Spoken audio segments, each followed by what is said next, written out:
नमस्कार दोस्तों, आज से हम क्लास करेंगे हरियाणा सीईटी 2025 के लिए जो इंपॉर्टेंट क्वेश्चन है, चाहे उसके अंदर वर्ल्ड जीके है, इंडियन जीके है या फिर हरियाणा जीके। काफी बेहतरीन क्वेश्चन करेंगे जो बार-बार एग्जाम के अंदर आते हैं। आज का हमारा पहला क्वेश्चन है, निम्नलिखित में से संविधान के किस संशोधन अधिनियम ने राज्य में त्रिस्तरीय पंचायती राज व्यवस्था कायम की? 71, 72, 73 या इनमें से कोई नहीं? बड़े ध्यान से सुनना, एक चीज की बात करेंगे हम यहाँ पे। अगर हम बात करते हैं त्रिस्तरीय, पहले यहाँ पे देख ले त्रिस्तरीय का मतलब क्या होता है। इसका मतलब तीन सतर। जैसे हम मान लेते हैं, देखो कानून बनाने का अधिकार अगर हमें पता हो, केंद्र में क्या होता है, केंद्र में केंद्र सरकार बनाती है कानून। अगर हम बात करते हैं राज्य में, तो राज्य सरकार कानून बनाती है। क्या बोलेंगे? राज्य सरकार कानून बनाती है। पहले अगर देश के लिए कानून बनाने का काम करती है केंद्र सरकार। अगर किसी राज्य में सरकार कोई कानून बनाती है तो राज्य सरकार बनाएगी। अगर उसके नीचे एक सत्र और बना दिया, जिसको हम पंचायती राज बोलते हैं, क्या बोलेंगे? पंचायती राज। तीसरा सत्र कौन सा अपने पास है? पंचायती राज। उम्मीद करता हूं यहां तक आपको बात समझ में आ गई होगी। देखो, अगर हम इसको दूसरे शब्दों में अगर एग्जाम क्वेश्चन आए ना, तो इस तरीके से आएगा, पंचायती राज व्यवस्था के अंदर क्या किसकी बात कही गई थी? इसमें कही गई थी विकेंद्रीकरण की। क्या बोला मैंने? विकेंद्रीकरण की बात कही थी। विकेंद्रीकरण को इंग्लिश में बोलते हैं डिसेंट्रलाइजेशन। क्या बोलेंगे? जहां पे डिवीजन ऑफ पावर होता है। क्या बोला मैंने? जहां पे डिवीजन ऑफ पावर होता है। डिवीजन ऑफ पावर का मतलब क्या होता है? यहाँ पे कुछ शक्तियां केंद्र के पास है, कुछ राज्यों के पास है, कुछ पंचायतों के पास। यानी यहाँ पे ऊपर से लेकर डिवीजन क्या हुआ? शक्तियों का क्या है? बंटवारा है। मतलब इसी को क्या बोलते हैं? Division of power. एक चीज और बताता हूं साथ साथ में, जहां पे डिवीजन ऑफ पावर की अगर बात की जाए, तो ये हमारे संविधान का या किसी भी संविधान का एक फेडरल फीचर होता है। फेडरल फीचर का मतलब होता है संघीय ढांचा। क्या बोला मैंने? इसको संघीय ढांचा। ये एक संविधान की संघीय विशेषता है। संघीय विशेषता में क्या होता है? जहां पे जो पावर्स होती है ना, जो शक्तियां होती है, उसमें विभाजन होता है। किस किस के बीच में? केंद्र के बीच में और राज्यों के बीच में। क्या अब हम कह सकते हैं जो हमारा संविधान है, क्या उसमें डिवीजन ऑफ पावर है? जी बिल्कुल है। डिवीजन ऑफ पावर का मतलब हमने एक 7वीं अनुसूची पढ़ी है। क्या पढ़ी है? 7वीं अनुसूची के अंदर हम बात करते हैं डिवीजन ऑफ पावर, जिसमें अपने पास सूची है केंद्र सूची, राज्य सूची और उसके बाद समवर्ती सूची। 3 अनुसूचियां हैं। अगर केंद्र कानून बनाएगी, वो बनाएगी किस पे? केंद्र सूची पे काम कानून बनाएगी। राज्य सूची पे राज्य कानून बनाएगा। अगर दोनों को एक साथ काम करना पड़े, एक साथ कानून बनाना पड़े, तो वो समवर्ती सूची पे कानून बनाएगा। अब क्वेश्चन एग्जाम के अंदर ऐसे बनता है, अगर मान लेते हैं किसी राज्य ने कानून बना दिया, किसी बात को लेके, किसी किसी भी टॉपिक पे क्या बना दिया? कानून बना दिया। अगर सेम टाइम पे केंद्र भी कानून बना देता है, तो उस टाइम पे केंद्र किसका जो कानून है वो किसका प्रभावी रहेगा? ये रहेगा जी आपका सेंटर का। अगर दोनों के बीच में किसी बात को लेकर झगड़ा हो जाए केंद्र में और राज्य में, तो कानून किसका प्रभावी रहेगा? ये रहेगा जी आपका केंद्र का ही। यानी जब दोनों कानून बनाने का अधिकार रखते हैं, वो किस पे रखते हैं? समवर्ती सूची पे दोनों का कानून बनाने का अधिकार है। ये था जी डिवीजन ऑफ पावर, जो एक फेडरल फीचर है, जैसे यूएसए के अंदर। एक एक बात को बड़े ध्यान से सुन लेना, एग्जाम के अंदर क्वेश्चन ऐसे ही बनते हैं। अगर हम बात करते हैं ना यूएसए की, यहाँ पे ये क्या है? एक फेडरल फीचर है, संघीय ढांचा। यहाँ पे किसके अंदर? यूएसए के अंदर। इंडिया के अंदर भी संघीय ढांचा है, मतलब डिवीजन ऑफ पावर है। अब ऐसे बात कहें ना, क्या हमारे पास संघीय ढांचा है? जो संघीय वर्ड है, फेडरल वर्ड है, हमारे संविधान के अंदर कहीं है? कई बार क्वेश्चन बनता है। जी बिल्कुल। ये जो संघीय वर्ड है ना, हमारे संविधान के अंदर कहीं भी नहीं है। संविधान के दो फीचर होते हैं, एक तो संघीय जिसको हम फेडरल बोलते हैं, दूसरा अपना होता है एकात्मक जिसको हम यूनिटरी बोलते हैं। क्या बोलते हैं? जिसको इंग्लिश में यूनिटरी कहते हैं। अब हमारा देखो, कुछ शक्तियां तो हमारे पास, जो हमारा संविधान है उसके अंदर है ना, कुछ हमारे फीचर हैं फेडरल, जैसे डिवीजन ऑफ पावर एक फेडरल फीचर है। इसके बाद कुछ हमारे जो फीचर हैं वो कैसे हैं? एकात्मक है। एकात्मक का मतलब होता है यूनिटरी है। यूनिटरी मतलब जैसे हमारे पास सिंगल संविधान है, सिंगल कॉन्स्टिट्यूशन है, ये एक हमारा एकात्मक फीचर है। दूसरा अगर हम बात करते हैं सिंगल सिटीजनशिप है, एकात्मक है। उम्मीद करता हूं समझ में आ गया, दोनों चीज समझ में आ गई, फेडरल भी आ गया होगा। उसके बाद हमने यूनिट रिवाइज की। अब हमारा ऐसे नहीं है, ना तो हमारा फेडरल है और ना ही हमारा एकात्मक यानी कि यूनिटरी है। यानी दोनों के बीच का हमारा संविधान है, दोनों का मिला जुला है। उम्मीद करता हूं यहां तक आपको बात समझ में आ गई होगी। अब हम बात करते हैं पंचायती राज की। किसकी बात करते हैं हम? त्रिसदनी का मतलब समझ, त्रिसत्रीय का मतलब भी समझ में आ गया होगा। अगर हम बात करते हैं पंचायती राज, क्या पंचायती राज जो सिस्टम है, जो पंचायत शब्द है, पंचायती राज है, क्या हमारे संविधान के अंदर कहीं बात की गई है इसकी? बिल्कुल की गई है। किसी आर्टिकल के अंदर कहा गया है? जी बिल्कुल कहा गया है। ये अगर आर्टिकल की बात करें तो ये आर्टिकल है 40। किसमें कहा गया? आर्टिकल 40 कहा पंचायतों के बारे में। अब जो अपने पास आर्टिकल 40 है ना, 40 आर्टिकल है ना, ये डीपीएसपी के अंदर आता है। डीपीएसपी शॉर्ट में बोल देता हूँ। इसको बोलते हैं directive principle of state policy. ये एक तरह की गाइडलाइंस होती हैं। क्या बोला मैंने? एक तरह की एक ही चीज को लिख लेना, बड़ी काम की चीज है, क्वेश्चन ऐसे ही बनते हैं। डीपीएसपी, डीपीएसपी का मतलब होता है, मैंने दोबारा फिर सुनो, डायरेक्टिव प्रिंसिपल स्टेट पॉलिसी। ये एक तरह की गाइडलाइन होती है, बड़े ध्यान सुनना। एक तरह की क्या होती है ये गाइडलाइंस होती हैं। ये कौन जारी करता है? ये स्टेट जारी करता है। मतलब जारी करना नहीं, मतलब होता है स्टेट एक तरह की गाइडलाइंस देता है। अब ऐसा, ये एक तरह के जो डीपीएसपी ना, ये आपके फ्यूचर के फंडामेंटल राइट्स कहे जा सकते हैं, क्योंकि इन्हीं में चेंज करके हम इनको फंडामेंटल राइट बना देते हैं। नेक्स्ट, जो डीपीएसपी है हमारे किस पार्ट के अंदर आ जाते हैं? एग्जाम के अंदर पूछता है। स्टेटमेंट बेस्ड क्वेश्चन बना सकता है। कंपटीशन अब के बार अच्छे वाला होने वाला है, तो स्टेटमेंट बेस्ड क्वेश्चन बन सकता है। डीपीएसपी हमारे किस भाग के अंदर आते हैं? ये है आपके पास से भाग नंबर 4 की बात करेंगे। किसमें कहा गया है? 4 में कहा गया है फंडामेंटल राइट्स। एक चीज और बताता हूं, बड़ी मस्त, बड़े ध्यान से सुनना। जो अपने पास है ना, ये डीपीएसपी आर्टिकल कहां से, एक बार बता। ये आर्टिकल 36 से लेके 51 तक है। क्या बोला मैंने? आर्टिकल 36 से लेके 51 तक है अपने डीपीएसपी। जो अपने डीपीएसपी है ना,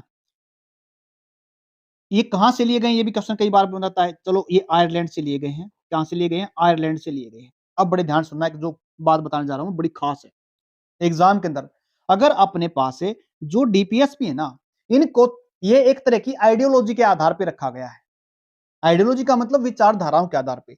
जैसे इसमें जो कुछ आपके नीति निर्देशक तत्व हैं, नीति निर्देशक तत्व बोलते हैं इनको, राज्य के नीति निर्देशक तत्व। ये जो गाइडलाइन, ये जो बेस है ना, ये किस पे आधारित है? ये आइडियोलॉजी पे आधारित है। एक आइडियोलॉजी है आपकी सोशलिस्ट, बड़े ध्यान से सुनना। एक आइडियोलॉजी है आपकी सोशलिस्ट, इसको हम समाजवादी बोलते हैं। एक आइडियोलॉजी, नेक्स्ट पेज पे लिख लेते हैं, ध्यान सुनना। एक आइडियोलॉजी है आपकी सोशलिस्ट, जिसको हम समाजवादी बोलते हैं। एक आइडियोलॉजी है आपकी गांधीयन। क्या बोला मैंने? गांधीयन आइडियोलॉजी, गांधीवादी विचारधारा। एक है आपकी लिबरल। क्या बोला मैंने? एक है आपकी लिबरल, या इसको इंटेलेक्चुअल भी बोलते हैं। क्या बोलते हैं इसको? इंटेलेक्चुअल। अब बड़े ध्यान सुनना, जो आपकी विचारधारा समाजवादी, कैसे पता करते हैं समाजवादी है यानी सोशलिस्ट है? ये सोशलिस्ट कैसे पता करा है? ये जो बात करेगा ना सोशलिस्ट विचारधारा, ये किसी समाज में, क्या बोलेंगे, ये किसी समाज की बात करता है। समाज में किसकी बात करता है? क्षत्रिय की बात करता है, पुरुष की बात करता है, बच्चों की बात करता है। किसकी बात करता है? बच्चों की बात करता है, बुजुर्गों की बात करता है, रोजगार की बात करता है। क्या बोला मैंने? रोजगार की बात करता है। ये समाजवादी शब्द है, सोशलिस्ट शब्द है। उम्मीद करता हूं समझ में आ गया।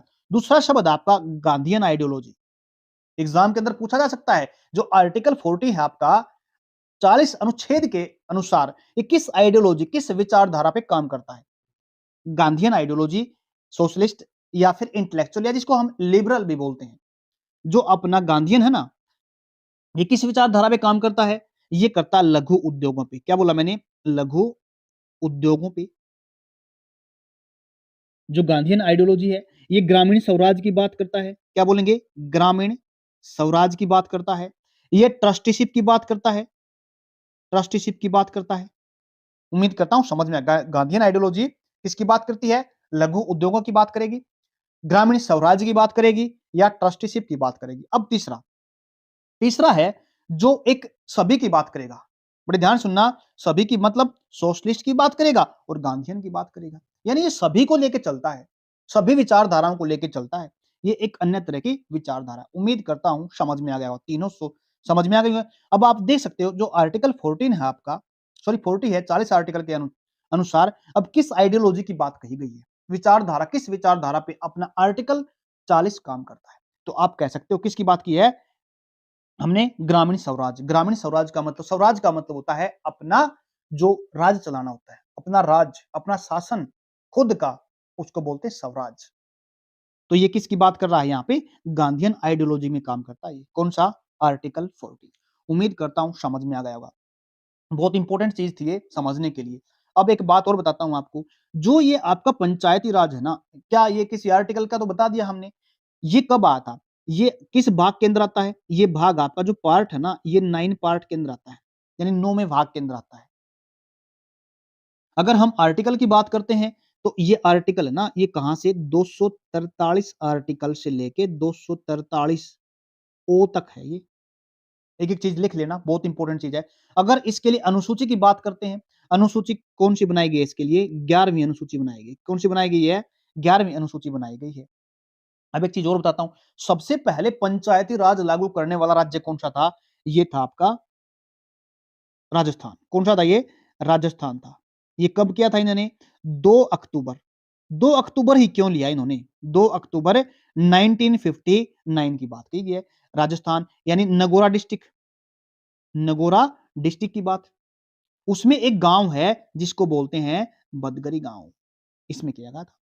उसके बाद अगर दूसरा राज्य बात करता है, तो दूसरा आपका आंध्र प्रदेश। क्या बोला मैंने? दूसरा आपका आंध्र प्रदेश है, जो 11 अक्टूबर को 1959 की बात करता है। उम्मीद करता हूँ समझ में आया यहाँ पे। उम्मीद करता हूँ समझ क्योंकि ये विचारधारा किसकी थी? गांधी की थी। इसी आइडियोलॉजी को लेके काम किया गया था। उम्मीद करता हूँ समझ में आ गया यहाँ तक। एक और चीज़ अगर हम बात करें थोड़ा पंचायतों पे थोड़ा एक पॉइंट और पढ़ लेते हैं 70 इसके। कौन से हैं? एक तो ग्राम है, जिसको हम गाँव बोलते हैं, जिसको विलेज कहते हैं। इसमें क्या होती है? ग्राम पंचायत होती है। क्या बोलते हैं इसमें? ग्राम पंचायत होती है। जिसका हेड कौन होता है? सरपंच होता है। कौन होता है? सरपंच होता है। उसके बाद अगर हम ब्लॉक की बात करते हैं तो खंड पे कौन होता है आपका? ग्राम पंचायत समिति होती है। क्या बोला मैंने? पंचायत समिति होती है। जिसका कौन होता है? हेड कौन होता है? प्रधान होता है। अगर हम बात करते हैं जिला पे, डिस्ट्रिक्ट पे, तो इसका कौन होता है? ये होता है आपका जिला परिषद। जिला परिषद जो होता है। इसका प्रमुख कौन होता है? जिला का प्रमुख होता है आपका, इसको जिला प्रमुख बोलते हैं या चीफ एग्जीक्यूटिव ऑफिसर इसका होता है। अगर हम बात करते हैं यहाँ पे, जो ये आपका ग्राम पंचायत में ना, जिसको बोलते हैं इसका जो अफ़सर होता है ना, उसको वीडीओ बोलते हैं। क्या बोलते हैं? Video, village development officer. जो कौन कंडक्ट कराता है? एचएसएससी होती है ना, एग्ज़ाम कंडक्ट कराती है, जैसे ग्राम सेवक लगा दिया। अगर हम बात करते हैं बीडीपी, अगर ब्लॉक लेवल पे तो क्या होता है? बीडीपी होता है। क्या होता है? बीडीपीओ होता है। जो कौन कंडक्ट कराता है? जैसे एचएसएससी के थ्रू सॉरी एचपीएससी के थ्रू आते हैं, एचपीएससी के थ्रू। उम्मीद करता हूँ सारी बातें आपको समझ में आ गई है। लेकिन एक चीज़ और रह गई, जो ये समिति बनी थी ना, पंचायती राज समिति, जो इसका फ्रेम तैयार किया था ना, ये फ्रेम तैयार करने वाली तो एक समिति बनाई गई थी, जिसको बोला गया था बलवंत राय मेहता समिति 1957 के अंदर। उसने बताया था सत्ता का विकेंद्रीकरण यानी डिसेंट्रलाइजेशन ऑफ ए पावर। उम्मीद करता हूँ समझ में आ गया होगा। नेक्स्ट क्वेश्चन अपना,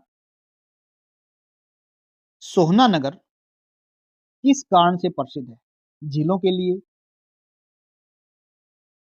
झीलों के लिए, दूसरा ऑप्शन आपका गर्म पानी के लिए, कुंड के लिए या ग्राम बगीचों के लिए या आधुनिक भवन के लिए। एक बार थोड़ा पीछे चलते हैं क्योंकि उसका शायद मैंने आंसर नहीं बताया इसका। कौन से का? इसका। पंचायती राज व्यवस्था कायम की। कौन से संविधान संशोधन के अकॉर्डिंग? 71वां, 73वां या फिर 72वां? ये क्वेश्चन नहीं करा ना हमने। चलो, जो इसका सही आंसर रहेगा, ये रहेगा जी 73वां संविधान संशोधन था वो। कौन-सा था? 73वां संविधान संशोधन था, जो कब हुआ था? 1992 के अंदर, यानी 1992 के अंदर। अगर हम बात करते हैं 74वां संविधान संशोधन, ये था आपका नगर पालिका से संबंधित यानी म्युनिसिपैलिटी के अंदर। उम्मीद करता हूँ समझ में आ गया होगा। अगर हम देखो एक 71वां कर लेते हैं, 71वां दे रखा साथ-साथ में। अगर हम 71वें की बात करते हैं ना, 8वीं अनुसूची से संबंधित है।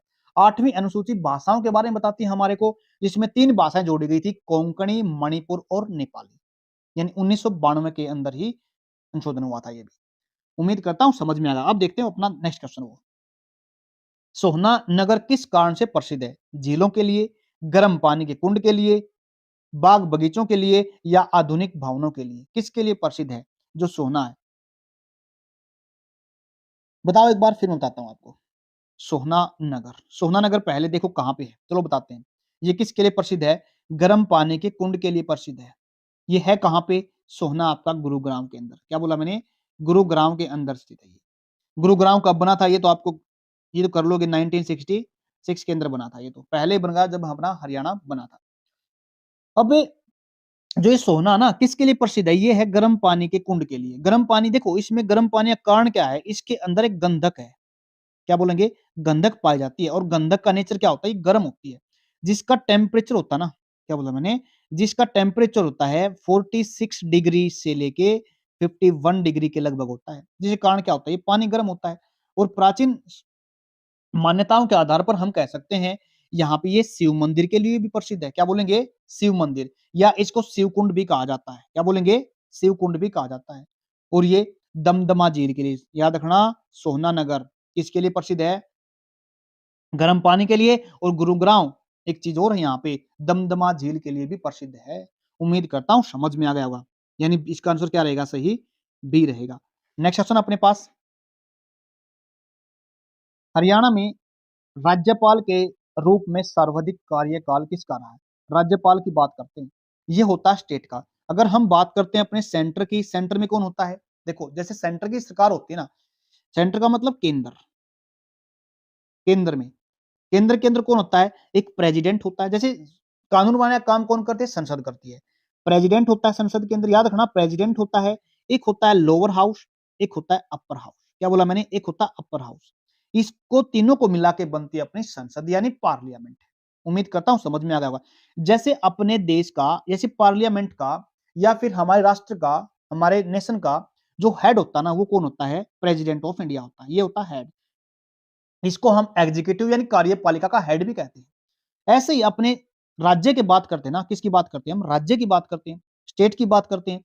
स्टेट में कौन होता है? हेड, एग्जीक्यूटिव हेड होता है राज्यपाल। क्या बोला मैंने? राज्यपाल। और जैसे सेंटर में कानून बनाने का काम कौन करती है? पार्लियामेंट करती है, संसद करती है। ऐसे ही राज्य में कानून बनाने का काम कौन करती है? अपनी विधानसभा करती है। कौन करती है? विधानसभा करती है। जैसे अपने हरियाणा के अंदर कितनी विधानसभा सीट कितनी है? 90 सीटें हैं। ये अपने लिए कानून बनाती है। अपने लिए का मतलब होता है ये हरियाणा के लिए कानून बनाती है। ये एग्जीक्यूटिव हेड होता है, किसका? एग्जीक्यूटिव कार्यपालिका का हेड होता है ये।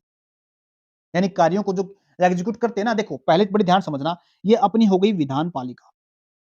एक होता अपने पास विधानसभा, और एक होती है विधान पालिका, और एक होती है जुडिशियल जिसको हम न्यायपालिका बोलते हैं। तीन पहलू होते हैं। एक काम कानून बनाने का काम कौन करती है? विधान सभा करती है। विधानसभा से जैसे कानून बनता है ना, विधानसभा से कानून बना, और उसको एग्जीक्यूट करने का काम कौन करेगा? एग्जीक्यूटिव करने का काम करेगा उसको विधान पालिका। कौन करेगी उसको एग्जीक्यूट? विधान पालिका एग्जीक्यूट करती है उसको। एग्जीक्यूट का मतलब था लागू करना। ये यहाँ पे 90 एमएलए होते हैं ना, ये कानून बनाते हैं। कौन क्या बनाते हैं? ये लॉ बनाते हैं, एक्ट बनाते हैं। कानून बनाने का काम कौन करते हैं? अपनी विधानसभा करती है। एग्जीक्यूट करने का काम कौन करता है? उसको कार्यपालिका। और जैसे कोई कानून सही बना है, अकॉर्डिंग टू संविधान बना है या नहीं बना है, इस संविधान का उल्लंघन तो नहीं करता, इस काम को चेक करने के लिए अपने पास क्या होती है? न्यायपालिका। न्यायपालिका काम क्या होता है? वो कानून को देखती है, ये कानून के दायरे में रह के, संविधान के दायरे में रह के बनाया गया या नहीं बनाया गया। उम्मीद करता हूं समझ में आ गया होगा। अब एक बड़े ध्यान से सुनना, यानी क्या है राज्यपाल? राज्यपाल क्या है? आर्टिकल 153 के अंदर क्या होगा? किसी भी राज्य का एक राज्यपाल होगा। लेकिन एक संविधान में संशोधन किया गया था। कौन सा संविधान संशोधन था? वो 7वां संविधान कॉन्स्टिट्यूशनल अमेंडमेंट एक्ट किया गया था। संशोधन करने का काम भी कौन करता है? इस केंद्र सरकार करती है। देखो, संविधान के अंदर संशोधन सिर्फ और सिर्फ केंद्र सरकार कर सकती है, राज्य सरकार नहीं कर सकती। क्वेश्चन ऐसे बना सकता है, संविधान के अंदर संशोधन करने का काम कौन कर सकती है? केवल और केवल संसद कर सकती है। 7वां संविधान संशोधन हुआ था, उसके अंदर एक बात कही गई थी। क्या? ये कब हुआ था? 1956 के अंदर। कई बार क्वेश्चन आता है। इसमें क्या कहा गया था? पहले तो एक होता था, अब एक, या अगर एक या अधिक है, या दो या तीन कह सकते हैं, दो या तीन राज्य हैं, उनका एक गवर्नर हो सकता है। इसके अंदर ये बात कही गई थी। और एक और बताइए, जो कार्यपालिका का हेड कौन होता है? ये होता है आपका राज्यपाल। सेंटर में कौन होता है? President of India.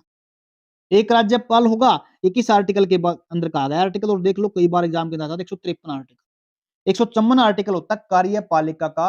कौन होता है? ये हेड होता है। एग्जीक्यूटिव हेड कौन होगा? राज्यपाल। किस आर्टिकल के तहत?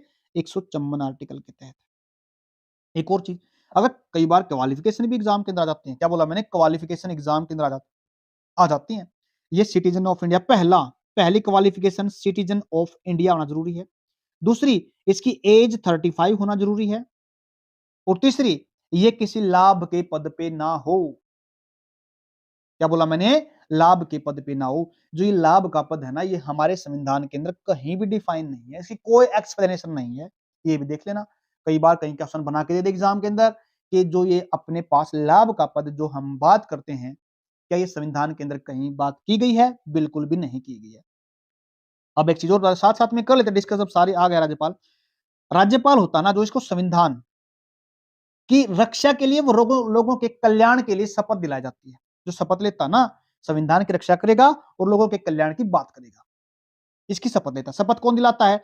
संबंधित राज्य का मुख्य न्यायाधीश। क्या बोलेंगे मेरे? दोबारा सुनो फिर।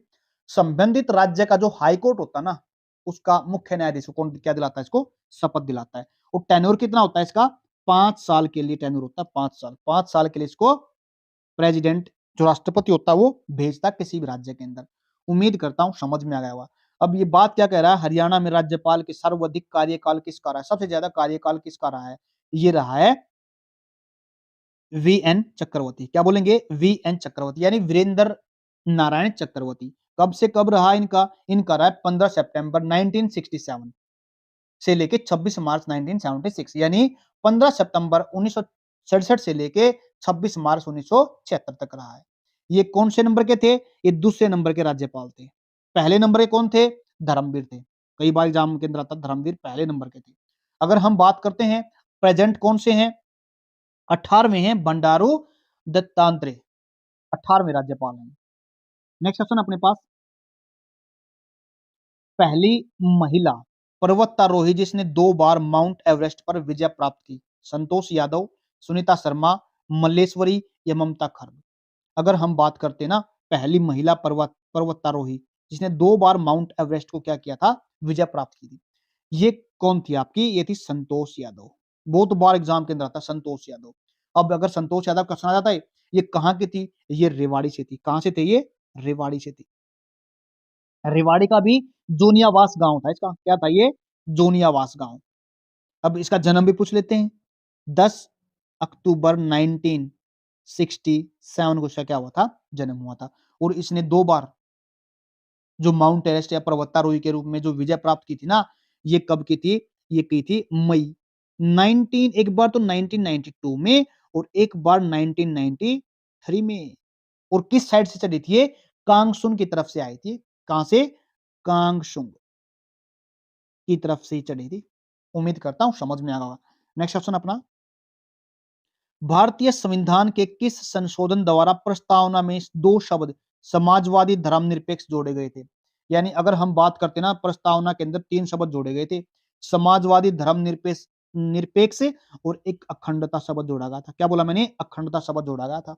बड़े ध्यान से सुनना, कौन सा संविधान संशोधन था? देखो अगर हम भारतीय संविधान संशोधन की बात करते ना, मैंने अभी बताया था पहले, संशोधन सिर्फ और सिर्फ जो ये अधिकार है ना, ये पावर है, सिर्फ और सिर्फ किसकी है? संसद की है संशोधन करने की। समाजवादी धर्मनिरपेक्ष, एक तीसरा शब्द था अखंडता। जो हमारी प्रस्तावना ना, क्या बोला मैंने? जो हमारी प्रस्तावना, इसमें अभी तक एक बार ही संशोधन हुआ है। बड़े ध्यान समझना, कितनी बार संशोधन हुआ? केवल एक बार ही संशोधन हुआ है। वो कब हुआ है? वो हुआ था 42वां संविधान संशोधन के कब? 1976 में, 1976 के अंदर। प्रस्तावना में सिर्फ एक बार ही संशोधन हुआ है।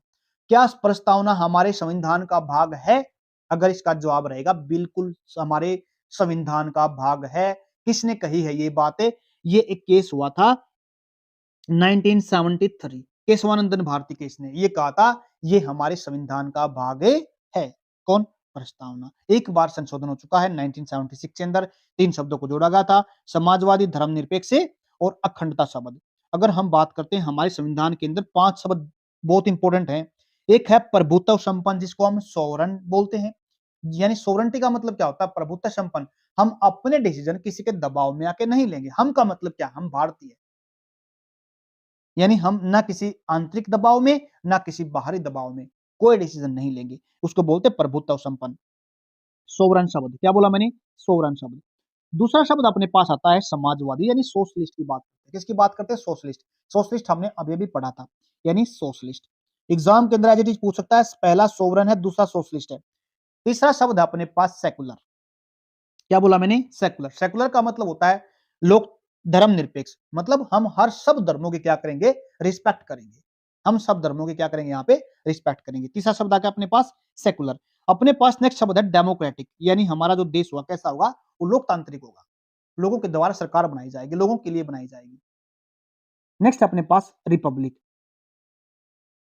क्या है रिपब्लिक, जिसको हम गणतंत्र बोलते हैं। बड़े ध्यान सुनना, ये जो रिपब्लिक वर्ड है ये गणतंत्र, इसका मतलब क्या होता है रिपब्लिक। हम कौन सा दिन मनाते हैं, रिपब्लिक डे के रूप में हम 26 जनवरी मनाते हैं। क्या मनाते हैं, 26 जनवरी के रूप में मनाते हैं रिपब्लिक डे। और हम फ्रीडम यानी स्वतंत्रता दिवस कब मनाते हैं, ये 15 अगस्त को मनाते हैं। कब हुए थे हम, 1947 को, यानी हर एक बात लिख लेना।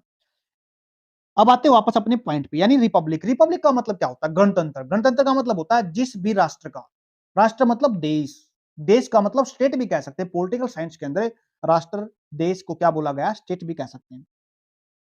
जो हेड होगा ना, जैसे अपने पास हेड का मतलब क्या होता है, हमारा मेन हेड कौन है, मेन हेड अपना प्रेसिडेंट ऑफ इंडिया है। अगर किसी के पास इलेक्टेड हेड होता ना, तो वो होते रिपब्लिक कंट्री। क्या बोला मैंने, रिपब्लिक मतलब गणतंत्र, राज्य होगा वो, राज्य का मतलब वो देश होगा रिपब्लिक, गणतंत्र होगा। अगर किसी स्टेट का हेड इलेक्टेड है तो रिपब्लिक होगा। अब आप कहोगे सर अगर जिसका ना हो तो उसको, वो होता आपका डोमिनियन स्टेट। क्या बोलते हैं, डोमिनियन स्टेट बोलते हैं उसको। जैसे कुछ राष्ट्र ऐसे हैं अपने पास, कुछ का मतलब 15 स्टेट ऐसे हैं, 15 स्टेट। जैसे मैं बात करता हूं कनाडा की, जैसे मैं बात करता हूं न्यूजीलैंड की, जैसे मैं बात करता हूं ऑस्ट्रेलिया की, ये ऐसे मिला के 15 देश बनते हैं, जिसको बोलते हैं कॉमनवेल्थ रियलम। एक एक चीज को लिख लेना, बहुत इंपॉर्टेंट है। इनको बोलते हैं कॉमनवेल्थ रियलम, 15 राज्यों को। इनका जो हेड होता ना, वो ब्रिटेन का यानी यूके का प्रिंस, क्या बोला मैंने, प्रिंस या फिर कवि, राजा या रानी की हेड होती है। और इनके अंदर होता प्रधानमंत्री। क्या बोला मैंने, प्रधानमंत्री, प्रधानमंत्री होता है। अपने पास इलेक्टेड हेड कौन सा होता है, प्रेसिडेंट। और अपने साथ साथ में क्या होता है, अपने पास पीएम भी होता है। इनके पास केवल और केवल कौन है, पीएम है, यानी प्रधानमंत्री है। और जो इलेक्टेड हेड इनके पास नहीं है, इसलिए डोमिनियन स्टेटस है। अपने पास क्या है, हेड है इलेक्टेड, इसलिए हम क्या है, रिपब्लिक राष्ट्र हैं, रिपब्लिक ऑफ इंडिया। सुना ना आपने, उम्मीद करता हूं समझ में आ गया होगा। सारी बातें मैंने इसके अंदर बता दी हैं। एक और इंपॉर्टेंट चीज बताता हूं आपको, यानी जो 42वां संविधान संशोधन ना, इसके अंदर एक चीज और हुई थी। वो क्या हुई थी, इसके अंदर एक आर्टिकल था ना, 74वां आर्टिकल, ये बता देता हूं ज्यादा लंबा हो जाएगा नहीं तो। आर्टिकल 74, इसमें क्या किया गया था, यानी 42वें संविधान संशोधन 1976 के अंदर ही एक आर्टिकल था, जिसके अंदर क्या कहा गया था, 74 आर्टिकल। इसमें एक बात कही गई थी, जो प्रेसिडेंट होगा ना, राष्ट्रपति, वो काउंसिल ऑफ मिनिस्टर मतलब मंत्री परिषद की बात को मानने के लिए बाध्य होगा। क्या होगा, राष्ट्रपति काउंसिल ऑफ मिनिस्टर की बात मानने के लिए क्या होगा, बाध्य होगा। ये बात भी इसके अंदर कही गई थी। उम्मीद करता हूं समझ में आ गया। नेक्स्ट ऑप्शन अपने पास वित्त आयोग, जिसको हम फाइनेंस कमीशन बोलते हैं। क्या बोलते हैं, फाइनेंस कमीशन। अगर हम फाइनेंस कमीशन की बात करते हैं, सबसे पहले देखो बड़े ध्यान से सुनना,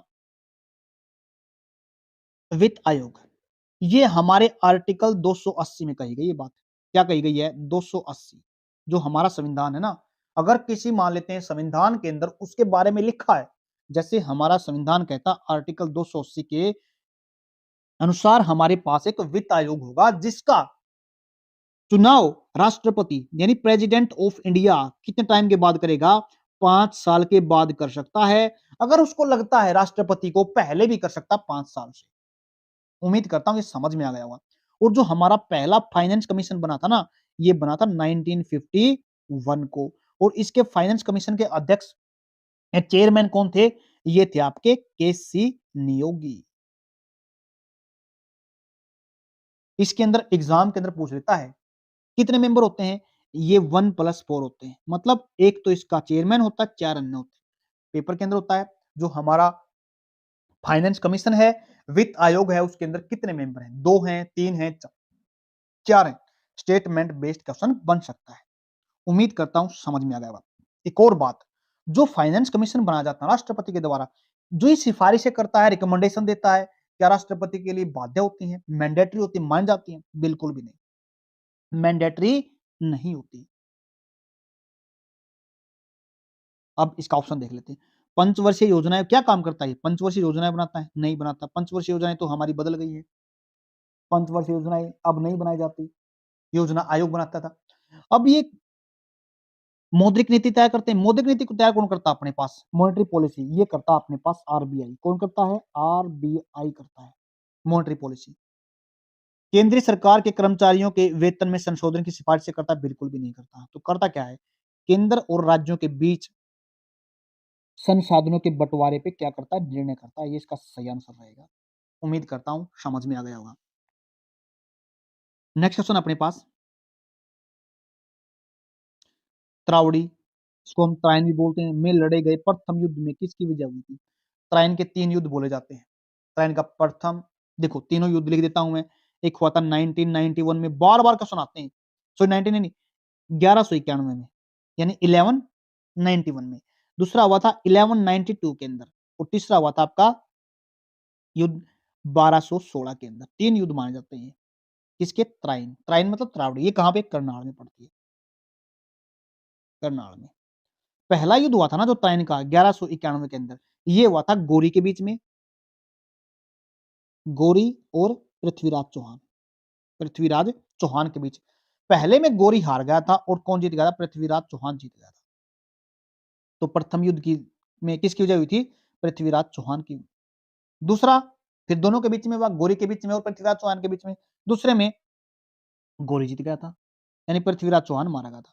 और जो तीसरा युद्ध हुआ था 1216 में, दिल्ली राजा इल्तुतमिश, क्या बोला मैंने? दिल्ली के जो राजा थे ना, इल्तुतमिश और ताजुकुद्दीन मिल्दिज के बीच में हुआ था। इसमें कौन जीता था? इल्तुतमिश जीत गए थे।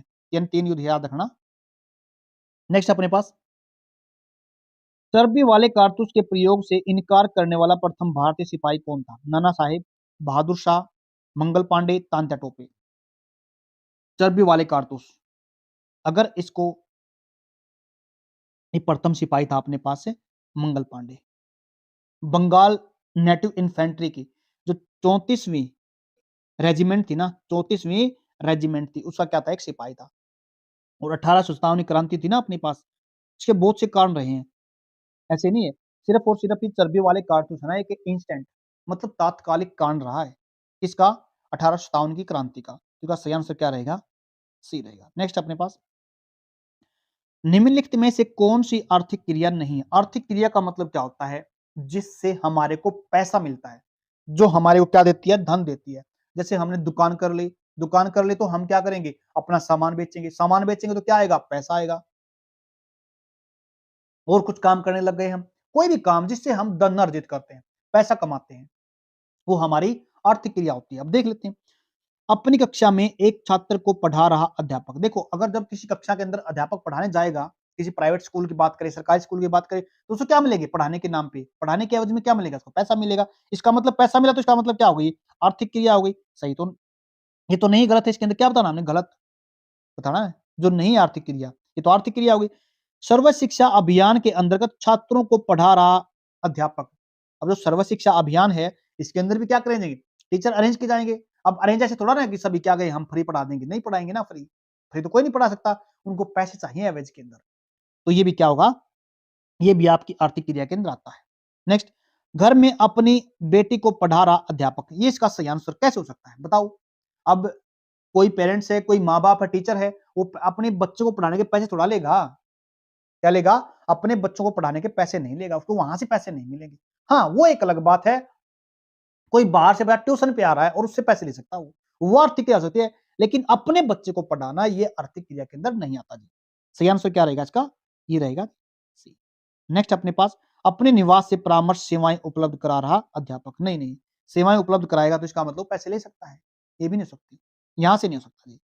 काफी लंबी क्लास हो रही है आज तो, चलो कोई नहीं, डिटेल से तो कर रहे हैं ना। महात्मा गांधी राष्ट्रीय ग्रामीण रोजगार गारंटी स्कीम प्रारंभ की गई थी 2005 में, 2003 में, 2006 में या 2008 में, जिसको हम मनरेगा बोलते हैं, MGNREGA, ये इसकी फुल फॉर्म होती है। Mahatma Gandhi national rural employment guarantee scheme, यानी सॉरी एक्ट, क्या बोलेंगे? अधिनियम बोलेंगे इसको, एक्ट बोलेंगे। कब हुआ था शुरू? ये हुआ था 2005 में। कब हुआ था? 2005 में। कई बार एग्जाम के अंदर एग्जैक्ट डेट पूछ लेते हैं तो आपने कहना 25 अगस्त। क्या बोलेंगे इसको? 25 अगस्त।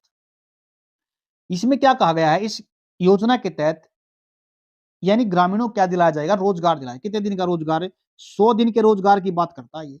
और ये जो रोजगार मिलेगा ना, ये आपके केवल और केवल 5 किलोमीटर के दायरे में मिलेगा। ये क्या मिलेगा, 5 किलोमीटर के दायरे में मिलेगा। इसके लिए एलिजिबल कौन है, जिसकी उम्र 18 साल से ज्यादा हो गई है, 18 या 18 साल से ज्यादा हो गई है।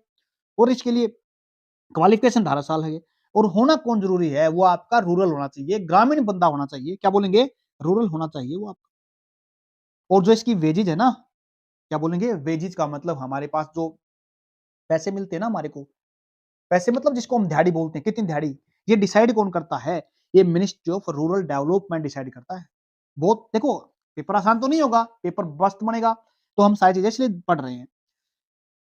वेजेज कौन करेगा, मिनिस्ट्री ऑफ रूरल डेवलपमेंट। क्या बोला मैंने, ministry ministry of rural development. Rate based किस पे कहते हैं, ये जो रेट बेस होते हैं ना, किस पे होते हैं, सीपीआई पे होते हैं।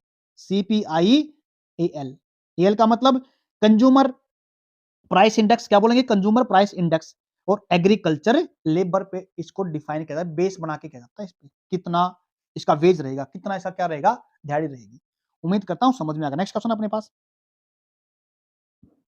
पश्चिमी यमुना नहर द्वारा हरियाणा के किस जिले में सिंचाई की जाती है, रोहतक, सोनीपत, करनाल, उपरोक्त सभी। अगर हम बात करते हैं ना, पश्चिमी यमुना नहर सबसे बड़ी यमुना नगर है अपनी, तो ये कहाँ कहाँ पे करती है, ये रोहतक बिल्कुल करती है, सोनीपत में करती है, करनाल में करती है, सभी जगह करती है। ये जींद में भी करती है, उसके बाद कुरुक्षेत्र में भी करती है। और ये कहाँ से निकलती है, ये ताजावाले से निकलती है। कहाँ से, ताजावाला। ताजावाला कहाँ पे आपका, ये है आपका यमुनानगर के अंदर। क्या बोला मैंने, यमुनानगर के अंदर। नेक्स्ट क्वेश्चन अपने पास, सूर्य के सबसे निकटतम ग्रह कौन सा है। क्या बोलेंगे, सूर्य के, बुध, मंगल, बुध, शुक्र, पृथ्वी, बुध, या फिर बुध, यूरेनस। अगर हम बात करते हैं ना, सूर्य से बढ़ते हुए क्रम के अंदर, ये अपने पास है सन, पहले इसका, पहले बुध। क्या बोला मैंने, बुध। फिर दूसरे नंबर पे कौन सा है, शुक्र है। फिर तीसरे नंबर पे कौन सा है, बुध, शुक्र, पृथ्वी। याद कर लेना, एग्जाम के अंदर सूर्य से बढ़ती हुई दूरी के हिसाब से क्वेश्चन बोला जाता है। बुध, शुक्र, पृथ्वी, मंगल। क्या बोला मैंने, मंगल। फिर आता है आपका बृहस्पति, फिर आता है आपका शनि, फिर आता है यूरेनस, फिर आता है नेपच्यून। ये याद कर लेना। उम्मीद करता हूं समझ में आ गया होगा। अब कौन से निकटतम कौन से हैं सूर्य के, बुध और शुक्र। यानी बुध शुक्र कहां पे हैं, ये राज इसका बी आंसर सही है। उम्मीद करता हूं समझ में आ गया होगा। एक क्वेश्चन और बताता हूं आपको, जो अपनी अर्थ है ना, क्या ये अपने पास अर्थ है ना, ये कैसे चक्कर लगाती है, कैसे घूमती रोटेट करती है, ये करती है। अगर हम ये नॉर्थ मान लेते हैं, साउथ मान लेते हैं, ये ईस्ट मान लेते हैं, ये वेस्ट मान लेते हैं। चक्कर कैसे लगाती है अपनी जो अर्थ है, ये चक्कर लगाती है वेस्ट से ईस्ट की तरफ। कैसे घूमती है आपकी, ऐसे घूमती है, पश्चिम से पूर्व की तरफ घूमती है। और अगर ऐसे घूमेगी तो कौन सा होगा, क्लॉकवाइज या एंटी क्लॉकवाइज। घड़े घड़ा कैसे चलता है, ऐसे चलता है ना, कैसे चलता है घड़ा, ऐसे चलता है। और ये कैसे चल रही है, ऐसे, यानी एंटी क्लॉकवाइज चक्कर लगाती है। अपने पास दो ग्रह ऐसे हैं जो एंटी क्लॉकवाइज, सॉरी क्लॉकवाइज चक्कर लगाते हैं। एक तो अपना शुक्र और एक आपका यूरेनस। ये दो ग्रह ऐसे हैं जो आपके कैसे ईस्ट से कैसे घूमते हैं, वेस्ट की तरफ घूमते हैं। और जो बाकी 6 ग्रह हैं, ये घूमते हैं वेस्ट टू ईस्ट, यानी एंटी क्लॉकवाइज। और ये याद करने का सही तरीका क्या है, पहले नंबर, दूसरे नंबर वाला और एक सेकंड लास्ट वाला, ये कैसे चक्कर लगाते हैं, क्लॉकवाइज लगाते हैं। उम्मीद करता हूँ समझा। ज्यादा लंबी क्लास बन गया आज तो। 2015-16 में नीति आयोग के उपाध्यक्ष कौन थे। नीति आयोग जो हमारा योजना आयोग था ना, 1900 कब बना था, 50 में बना था। योजना आयोग था ना, उसको रिप्लेस किया गया था किसने, नीति आयोग ने। और इसकी फुल फॉर्म क्या होती है, national institute for transforming India. उम्मीद करता हूँ ये समझ आएंगे। ये फुल फॉर्म पूछ लेता है, नीति आयोग को किसको रिप्लेस करके आया था, ये नीति आयोग योजना आयोग को। कब बना था योजना आयोग, 1950 में बना था। नीति आयोग कब एग्जाम के अंदर सीधा आ जाता है, भाई डेट बताओ कब से लागू हुआ था ये, 1 जनवरी 2015 से योजना, सॉरी नीति आयोग के रूप में कार्य करें। इसके चेयरमैन कौन होते हैं, इसके चेयरमैन होते हैं प्रधानमंत्री। और इसके पहले उपाध्यक्ष पूछ लेता कई बार, पहले उपाध्यक्ष थे इसके अरविंद पनगड़िया, ये रहा जी इसके पहले उपाध्यक्ष है। अगर वर्तमान की बात करते हैं तो वर्तमान में कौन है इसके, सुमन बेरी। ये जो सुमन बेरी जो ये उपाध्यक्ष होते हैं ना, ये एक कैबिनेट रैंक के समान बंदा माना जाता है। उम्मीद करता हूं समझ में आया। काफी लंबी क्लास रही, हमने काफी चीजें कवर करने की कोशिश की है। हम ऐसे क्लासेस आपके लिए लेके आते रहेंगे। अगर आपको क्लास अच्छी लगी, तो आप लाइक और कमेंट कर सकते हो।